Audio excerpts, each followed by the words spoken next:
Hello friends, welcome back to my YouTube channel. आज हम English सीखने का पहला डे स्टार्ट कर रहे हैं। मैंने ये नोट्स बनाए हैं। इस नोट्स के माध्यम से मैं आपको सिखाऊंगा इंग्लिश, ठीक है।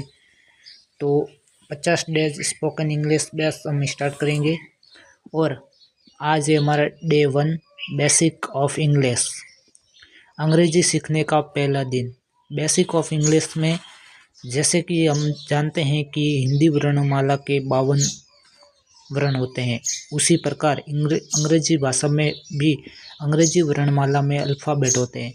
अंग्रेजी अल्फ़ाबेट में कुल 26 लेटर होते हैं।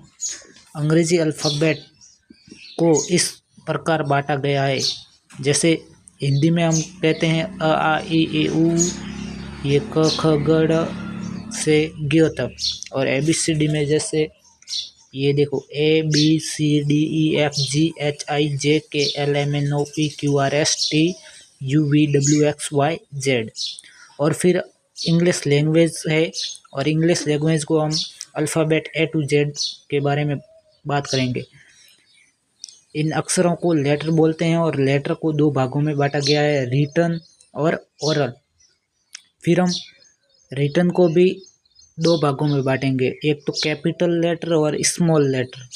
और ओरल को भी दो भागों में बांटेंगे। ओरल को वोवेल तथा कॉन्सोनेंट को कहेंगे। फिर हम बात आगे बढ़ेंगे कि वोवेल क्या है और कॉन्सोनेंट क्या है। तो वोवेल स्वर होते हैं और कॉन्सोनेंट होते हैं व्यंजन। वोवेल 5 होते हैं इंग्लिश में और व्यंजन होते हैं 21। वोवेल कौन कौन से हैं हम उसके बारे में बात करें तो वोवेल है AEIOU, और कॉन्सोनेंट जो भी पीछे बचे। और इस अल्फ़ाबेट में एक ऐसा भी शब्द है जो दोनों में प्रयोग होता है, जैसे एक होता है सेमी वोवेल वाई को हम दोनों तरफ से यूज़ कर सकते हैं।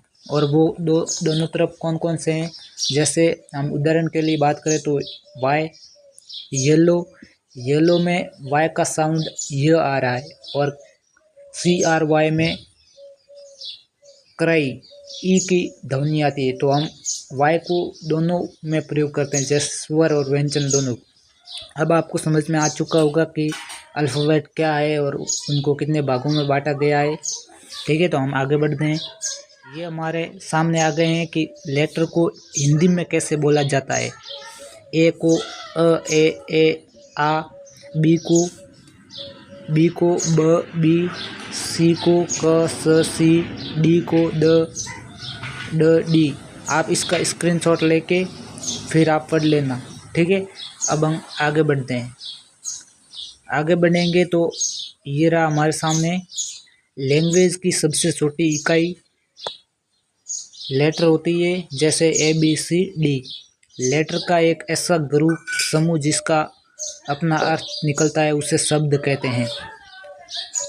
अंग्रेजी में उपयोग होने वाले सारे शब्दों का 8 वर्गों में बांटा गया है। Noun, pronoun, adjective, verb, adverb और प्रेपोजिशन, कंजक्शन और इंटरजेक्शन। सेंटेंस वर्ड का ऐसा ग्रुप जिसका कोई अर्थ निकलता हो। Sentence you are my friend, he is not at home.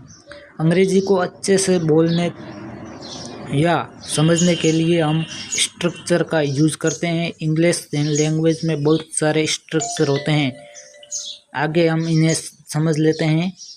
तो अंग्रेजी हमारे लिए बहुत ही अच्छी होगी। ये हमारे मुख्य रूप से 3 प्रकार के होते हैं। सेंटेंस, सब्जेक्ट का अर्थ है कर्ता, और सब्जेक्ट 2 प्रकार के होते हैं, सिंगुलर सब्जेक्ट और प्लूरल सब्जेक्ट। सिंगुलर सब्जेक्ट में ही, सी, इट नेम आते हैं, और प्लूरल सब्जेक्ट में यू, वी, दे और टू नेम्स आते हैं। एग्जाम्पल के लिए बात करें तो subject plus verb plus object. मैं इंग्लिश बोलता हूँ, I speak English. Subject plus helping verb plus object, वह खुश है, ही इज़ हैप्पी।